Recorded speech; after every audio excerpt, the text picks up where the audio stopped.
Academy. Today we are going to learn about what is biodiversity and what are all the government initiatives to conserve the biodiversity in its natural habitat. First of all, let's begin with what is biodiversity. Biodiversity is variety of species residing in a particular region during a particular place. That is what biodiversity is. Before conservation of biodiversity, why we have to conserve biodiversity? There is a reason to conserve the biodiversity because increasing the development activities on the earth and also introduction of invasive species and also climate change, global warming, these are all the threats which are posed to biodiversity. So it is an alarming stage to conserve the biodiversity. For this purpose, government came up with few initiatives to conserve the biodiversity. Let's see what all the initiative is.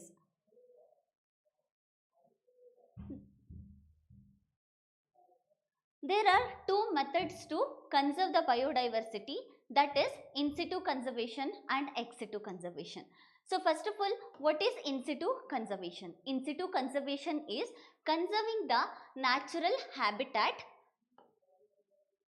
or conserving the biodiversity in its natural habitat. That means ಬಯೋಡೈವರ್ಸಿಟಿನ ನಾವು ಒಂದು ಅದರದ್ದು ಪ್ಲೇಸಲ್ಲಿ ಅಥವಾ natural habitat ರೀಜನಲ್ಲಿ ಕನ್ಸರ್ವೇಷನ್ನ ಮಾಡ್ತಾ ಇದ್ದೀವಿ. ಅದನ್ನು ನಾವು in situ conservation ಅಂತ ಹೇಳಿ ಕರಿತೇವೆ. Exit conservation. ಎಕ್ಸಿಟು ಕನ್ಸರ್ವೇಷನ್ ಅಂತ ಹೇಳಿದ್ರೆ ನ್ಯಾಚುರಲ್ ಹ್ಯಾಬಿಟ್ಯಾಟಿಂದ ಹೊರಗಡೆ ತಗೊಂಡೋಗ್ಬಿಟ್ಟು ಒಂದು ಕ್ಯಾಪ್ಟಿವ್ ಫಾರ್ಮಲ್ಲಿ ಕನ್ಸರ್ವೇಷನ್ನ ಮಾಡ್ತಾ ಇದ್ದೀವಿ. ಅದನ್ನು ನಾವು ಎಕ್ಸಿಟು ಕನ್ಸರ್ವೇಷನ್ ಅಂತ ಹೇಳಿ ಕರಿತೀವಿ. ನಮ್ಮ ವಿಡಿಯೋದಲ್ಲಿ ಮೇನ್ ಏನು ಅಂತ ಹೇಳಿದ್ರೆ to study about the in situ conservation. Then let's move towards the steps which government has taken till now to conserve the natural habitat or natural biodiversity in its natural habitat. First one is reserved forest. Reserved forest and protected forest are two main things. These are established under the Indian Forest Act 1927. Indian Forest Act 1927. Under these act, reserved forest and protected forest are established. First of all, what is reserved forest? What is protected forest? Reserved forest always works on the principle of everything is prohibited, which means there is no food grazings, there is no food and fodder collections, and there is no human settlements. And next one is protected forest. Protected forest, it works on the principle of everything is permitted, which means reserved forest is more protected forest compared to protected forest. Protected forest, we can do human settlements and also food and fodder collections and also grazing also permitted, but it is regulated one, which means government has to regulate these activities in the protected forest region. ಯಾರು ಇದನ್ನ manage ಮಾಡ್ತಾರೆ? Reserved forest ಅಂದರೆ ಗೊತ್ತಾಯಿತು, protected forest ಅಂದರೆ ಗೊತ್ತಾಯಿತು, ಆದರೆ ಇದನ್ನು ಯಾರು ರೆಗ್ಯುಲೇಟ್ ಮಾಡ್ತಾರೆ ಅಂತ ಹೇಳಿದ್ರೆ ಸ್ಟೇಟ್ ಗವರ್ಮೆಂಟು ರೆಗ್ಯುಲೇಟ್ ಮಾಡುತ್ತೆ. ಆ್ಯಂಡ್ ಆಲ್ಸೋ ಇದನ್ನು ಮ್ಯಾನೇಜ್ ಮಾಡೋದು ಕೂಡ ಸ್ಟೇಟ್ ಗವರ್ಮೆಂಟ್. ಇದರಲ್ಲಿ ಮೋಸ್ಟ್ ಇಂಪಾರ್ಟೆಂಟ್ ನಮ್ಮ ಕ್ವಶನ್ನಲ್ಲಿ ಏನು ಕೇಳ್ತಾರೆ ಅಂತ ಹೇಳಿದ್ರೆ ರಿಸರ್ವ್ಡ್ ಫಾರೆಸ್ಟ್ ಮತ್ತು ಪ್ರೊಟೆಕ್ಟೆಡ್ ಫಾರೆಸ್ಟ್ಗಿರೋ ಡಿಫ್ರೆನ್ಸಸ್ ಆ್ಯಂಡ್ ಆಲ್ಸೋ ಇದನ್ನು ಫಾರೆಸ್ಟ್ ಇಂಡಿಯನ್ ಫಾರೆಸ್ಟ್ ಆ್ಯಕ್ಟ್ 1927 ಅಂಡರಲ್ಲಿ ಎಸ್ಟಾಬ್ಲಿಷ್ ಮಾಡಿದ್ದೀವಿ ಅಂತ. And also one more thing, Indian forest act 1927 ನಾವು ವಿಲೇಜ್ ಫಾರೆಸ್ಟ್ ಅಂತ ಕೂಡ ತೊಗೊಂಬರ್ತೀವಿ. ಸೊ ಇದು ವಿಲೇಜ್ ಫಾರೆಸ್ಟ್ ಅಂತ ಹೇಳಿದ್ರೆ ಹ್ಯೂಮನ್ ಹ್ಯಾಬಿಟ್ಯಾಟ್ ಅಥವಾ ನಮ್ಮದು ಟ್ರೈಬಲ್ ಪೀಪಲ್ಸ್ ಏನಿದಾರಲ್ವ ಅವರಿಗೆ ರೈಟ್ಸ್ಗಳನ್ನ ಕೊಡೋದಕ್ಕೋಸ್ಕರ ವಿಲೇಜ್ ಫಾರೆಸ್ಟನ್ನು ತೊಗೊಂಬಂದಿರೋದು. ಸೊ ಇದು first step government taken. Next step is establishment of wild life sanctuaries. ಯಾಕೆ ವೈಲ್ಡ್ ಲೈಫ್ ಸ್ಯಾಂಕ್ಚುರೀಸ್ಗಳನ್ನ ಎಸ್ಟಾಬ್ಲಿಷ್ ಮಾಡ್ತಾ ಇರೋದು ಅಂತ ಹೇಳಿದ್ರೆ wild life sanctuaries extended area of reserved forest. Reserved ಫಾರೆಸ್ಟಲ್ಲಿ ನಾವು ಏನು ನೋಡ್ಕೊಂಡ್ವಿ ರಿಸರ್ವ್ಡ್ ಫಾರೆಸ್ಟ್ ಅಂತ, ಅದರಲ್ಲಿ ಎಕ್ಸ್ಟೆಂಡೆಡ್ ಏರಿಯಾಸ್ ಅಂದರೆ national park, wild life sanctuaries ಇದನ್ನೆಲ್ಲದನ್ನು ಕೂಡ ರಿಸರ್ವ್ಡ್ ಫಾರೆಸ್ಟ್ ಇಂದ ಎಕ್ಸ್ಟೆಂಡ್ ಮಾಡ್ಬೋದು ಅಂತ ಹೇಳ್ಬಿಟ್ಟು ವೈಲ್ಡ್ ಲೈಫ್ ಸ್ಯಾಂಕ್ಚುರೀಸ್ನ ಎಸ್ಟಾಬ್ಲಿಷ್ ಮಾಡಿರೋದು ವೈಲ್ಡ್ ಲೈಫ್ ಪ್ರೊಟೆಕ್ಷನ್ ಆ್ಯಕ್ಟ್ 1972 ಅಂಡರಲ್ಲಿ. This is most important act because ತುಂಬ ಬಯೋಡೈವರ್ಸಿಟಿಗಳನ್ನ ಅಥವಾ ಸ್ಪೀಸೀಸ್ಗಳನ್ನ ಕನ್ಸರ್ವೇಷನ್ ಮಾಡೋದಕ್ಕೋಸ್ಕರ ಎಸ್ಟಾಬ್ಲಿಷ್ ಮಾಡಿರೋ ಆ್ಯಕ್ಟ್ ಇದು. ಹಾಗಾಗಿ ಇದು ತುಂಬ ಇಂಪಾರ್ಟೆಂಟ್ ಆ್ಯಕ್ಟ್ ಆಗುತ್ತೆ. ಸೊ ಯಾಕೆ ವೈಲ್ಡ್ ಲೈಫ್ ಸ್ಯಾಂಕ್ಚುರಿ? ಯಾಕೆ ಅಂತ ಹೇಳಿದ್ರೆ ಎಂಡೇಂಜರ್ಡ್ ಸ್ಪೀಸೀಸ್ಗಳನ್ನ ಸೇಫ್ ಗಾರ್ಡ್ ಮಾಡೋದಕ್ಕೋಸ್ಕರ ತಗೊಂಬಂದಿರುವಂತಹ ಒಂದು ಇನಿಷಿಯೇಟಿವ್. ಎಂಡೇಂಜರ್ಡ್ ಸ್ಪೀಸೀಸ್ IUCN ಲಿಸ್ಟಲ್ಲಿ ನಾವೇನು ಎಂಡೇಂಜರ್ಡ್ ಸ್ಪೀಸೀಸ್ಗಳನ್ನ ಲಿಸ್ಟ್ ಮಾಡ್ತಾ ಇದ್ದೀವಿ, ಅದನ್ನು ನಾವು ಕನ್ಸರ್ವೇಷನ್ ಮಾಡೋದಕ್ಕೋಸ್ಕರ in its natural habitat we came up with wildlife sanctuary initiative. Wildlife ಸ್ಯಾಂಕ್ಚುರಿಯಲ್ಲಿ ಯಾವುದೇ ರೀತಿಯಾದಂತಹ ಗ್ರೇಸಿಂಗ್ ಆ್ಯಕ್ಟಿವಿಟೀಸ್ ನಡೆಯಲ್ಲ and food and fodder collections ಕೂಡ ನಡೆಯಲ್ಲ. ಸಮ್ಟೈಮ್ಸ್ ಏನಾದರೂ ಸುತ್ತಮುತ್ತ ಏರಿಯಾದಲ್ಲಿ ವೈಲ್ಡ್ ಲೈಫ್ ಸ್ಯಾಂಕ್ಚುರಿ ಅರೌಂಡ್ ಏನಾದರೂ ಟ್ರೈಬ್ಸ್ ಇತ್ತು ಅಂದರೆ ಅವ್ರಿಗೆ ಪರ್ಮಿಷನ್ನ ಕೊಡ್ತಾರೆ, ಬಟ್ ಸರ್ಟೈನ್ ಲಿಮಿಟ್ಸ್ ಇರುತ್ತೆ ಅದಕ್ಕೆ. And no human settlements are there. Next boundaries. Who define boundaries? Is there a fixed boundaries for wild life sanctuary? No, there is no fixed boundaries for wildlife sanctuary. National park next ನೋಡ್ಕೊಳ್ಳೋಣ. National ಪಾರ್ಕ್ಗೆ fixed boundaries ಇದೆ, but wildlife ಸ್ಯಾಂಕ್ಚುರೀಸ್ಗೆ there is no fixed boundaries. And also it is determined by state governments. Every state governments decides what should be the boundaries.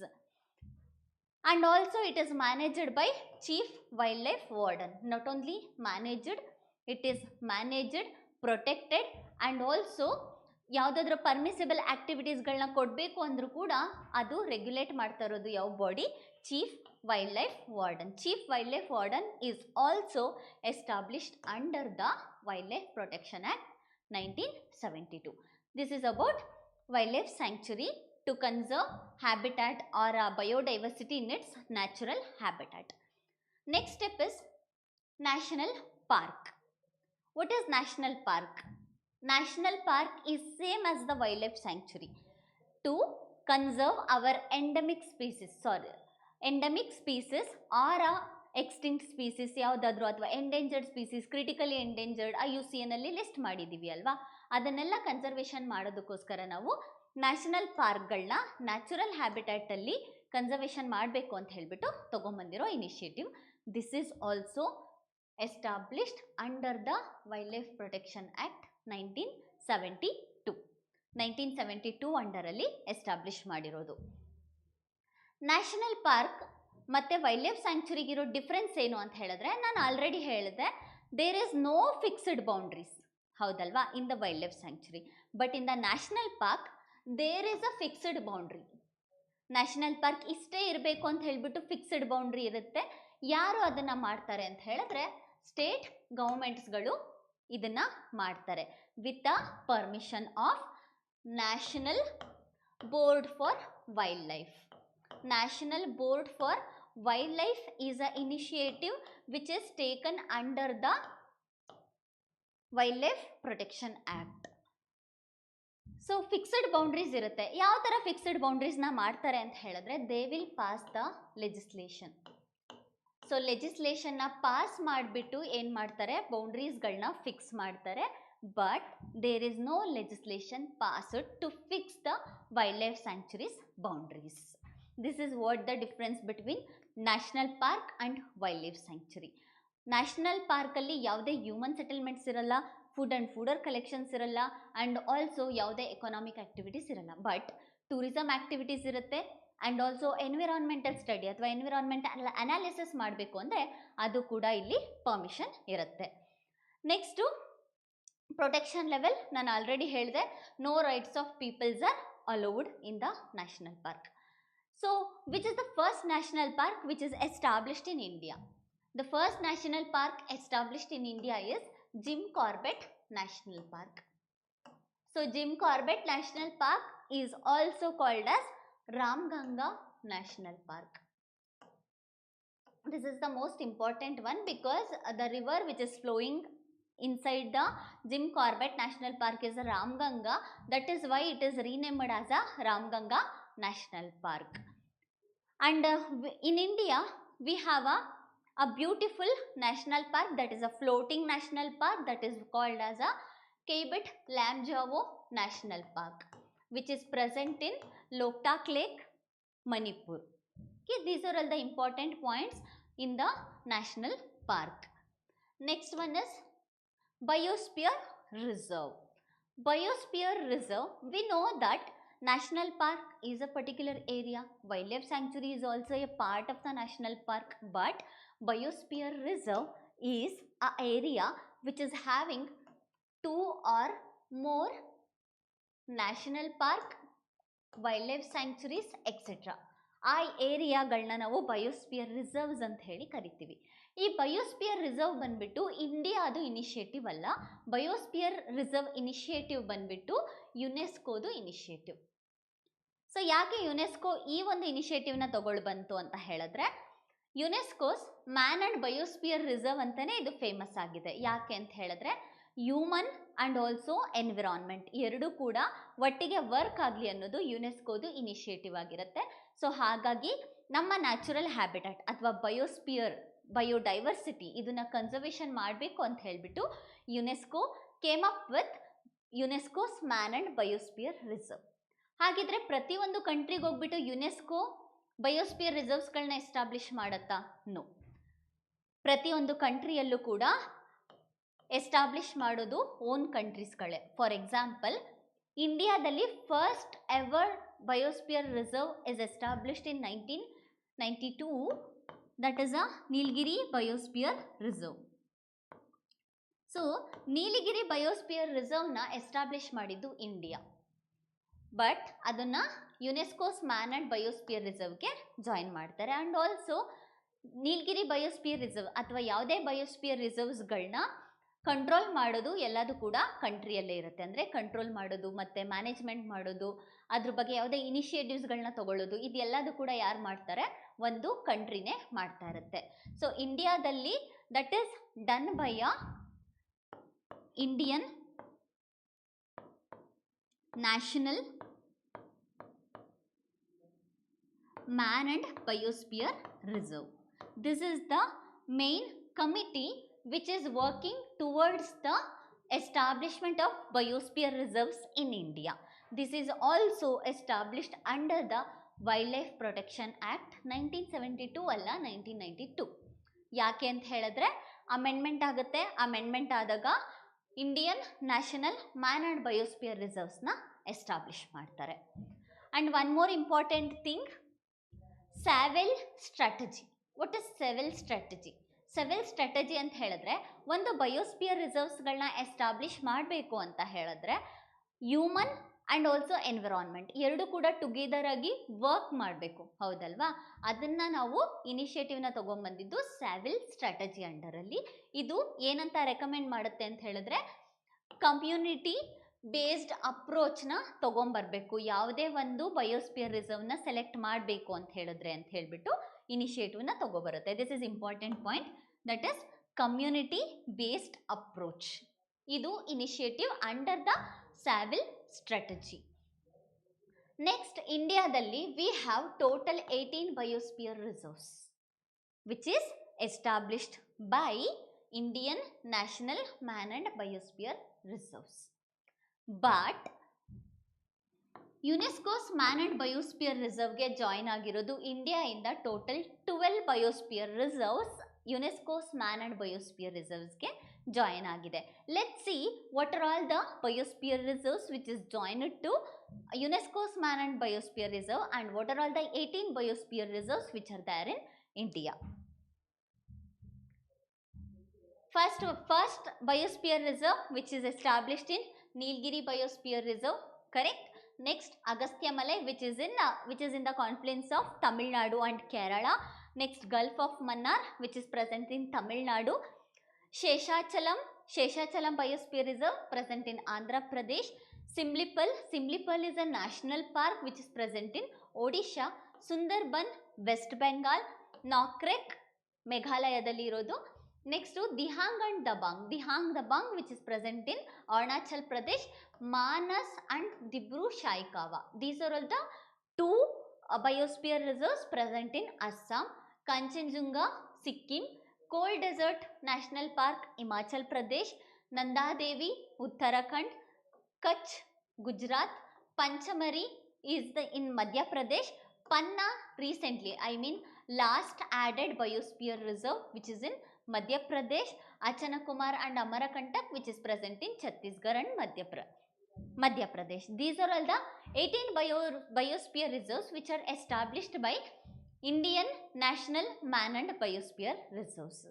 Out of this ಎಲ್ಲೆಲ್ಲ star marks ಇದೆ ಅಲ್ವಾ, ಅದೆಲ್ಲದು ಕೂಡ UNESCO's man and biosphere ರಿಸರ್ವ್ಸ್ಗೆ join ಆಗಿರೋದು. Other than that ನಮ್ಮ Indian national man and biosphere reserves ಇಂದ establish ಮಾಡಿರೋದು.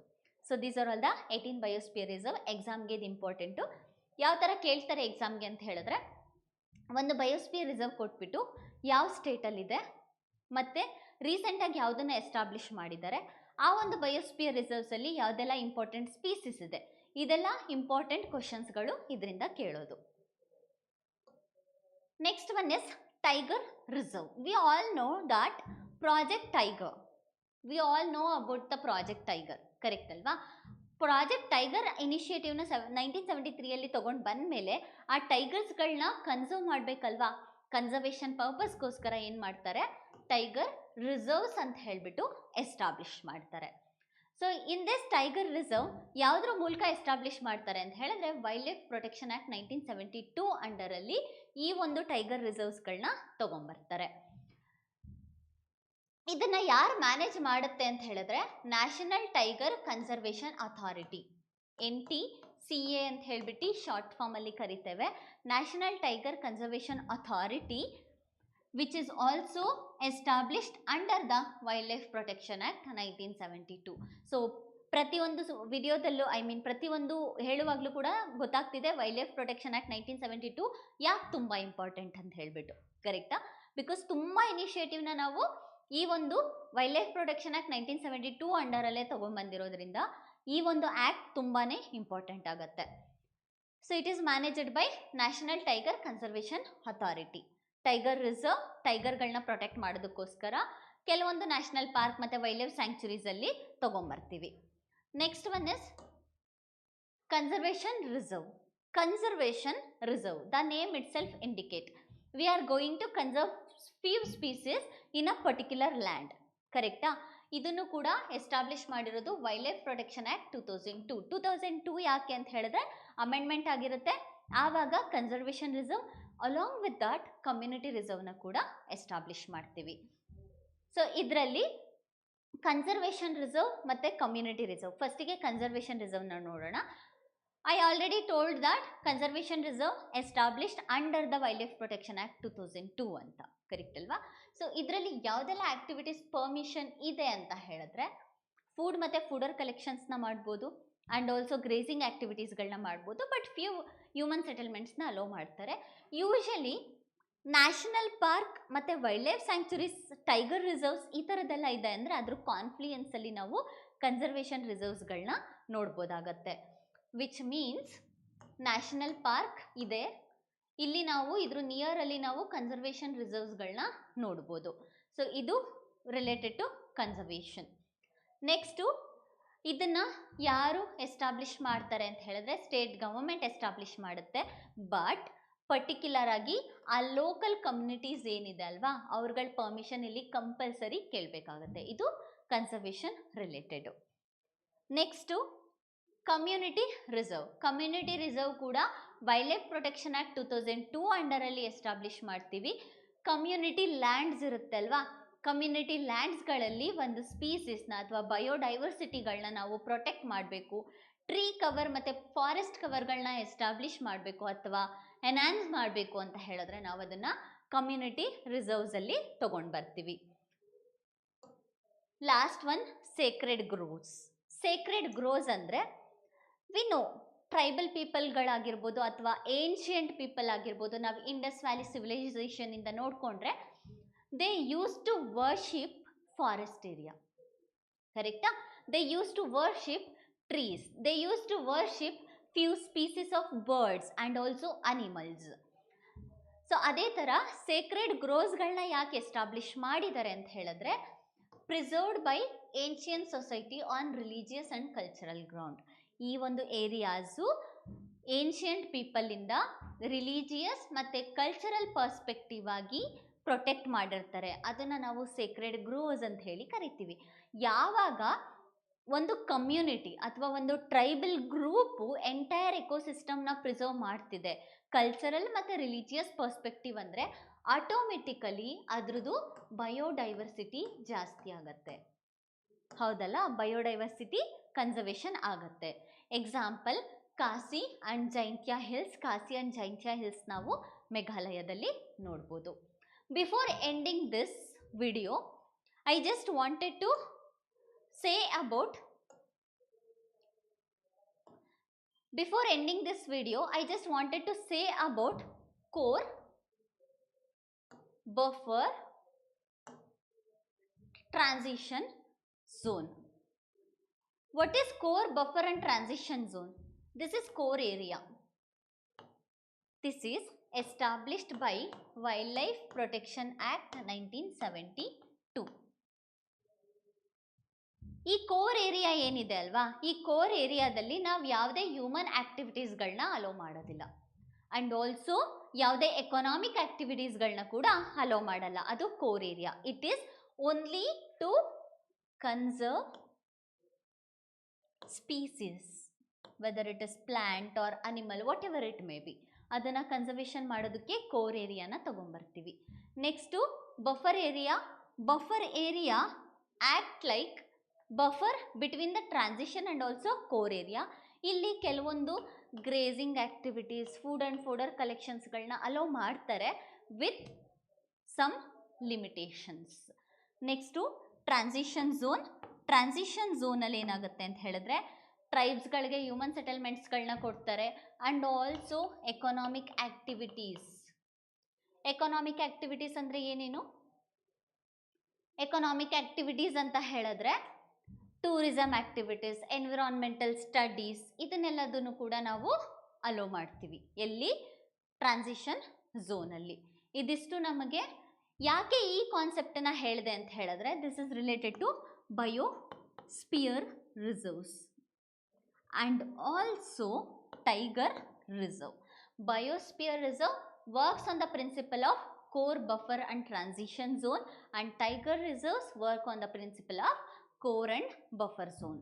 This is most important concept under the in situ conservation of the biodiversity. So ಒಂದು ಬಯೋಡೈವರ್ಸಿಟಿನ ನಾವು ಕನ್ಸರ್ವೇಷನ್ ಮಾಡೋದ್ರಿಂದ ಏನೆಲ್ಲ ಹೆಲ್ಪ್ ಆಗುತ್ತೆ ಅಂತ ಹೇಳಿದ್ರೆ, ಫಸ್ಟ್ ಥಿಂಗ್ ಟೂರಿಸಮ್ ಆ್ಯಕ್ಟಿವಿಟಿ ಜಾಸ್ತಿ ಆಗ್ತಾ ಹೋಗುತ್ತೆ. First thing. Second thing, tourism activity ಜಾಸ್ತಿ ಆಗ್ತಿರೋದ್ರಿಂದ ಎಕನಾಮಿಕಲ್ ಆ್ಯಕ್ಟಿವಿಟಿ ಜಾಸ್ತಿ ಆಗುತ್ತೆ. ಎಕನಾಮಿಕಲ್ ಆ್ಯಕ್ಟಿವಿಟಿ ಜಾಸ್ತಿ ಆದರೆ ಆಬ್ವಿಯಸ್ಲಿ ಅಲ್ಟಿಮೇಟಾಗಿ ಎಂಪ್ಲಾಯ್ಮೆಂಟ್ ಜನ್ರೇಷನ್ ಆಗುತ್ತೆ. And also services like medicinal plants and other species increase ಆಗುತ್ತೆ. And land slides and climate change, global warming ಇದೆಲ್ಲ control ಆಗುತ್ತೆ. ಕಾರ್ಬನ್ ಸಿಂಕ್ ಕೂಡ ಜಾಸ್ತಿ ಆಗುತ್ತೆ. So these are all the importance or the significance we are getting from the conservation of biodiversity. Thank you. ಇದೇ ಥರ ಇನ್ನೂ information ವಿಡಿಯೋಸ್ಗಾಗಿ ನಮ್ಮ ಚಾನಲ್ನ ಶೇರ್ ಮಾಡಿ ಮತ್ತು ಸಬ್ಸ್ಕ್ರೈಬ್ ಮಾಡಿ. Thank you for watching.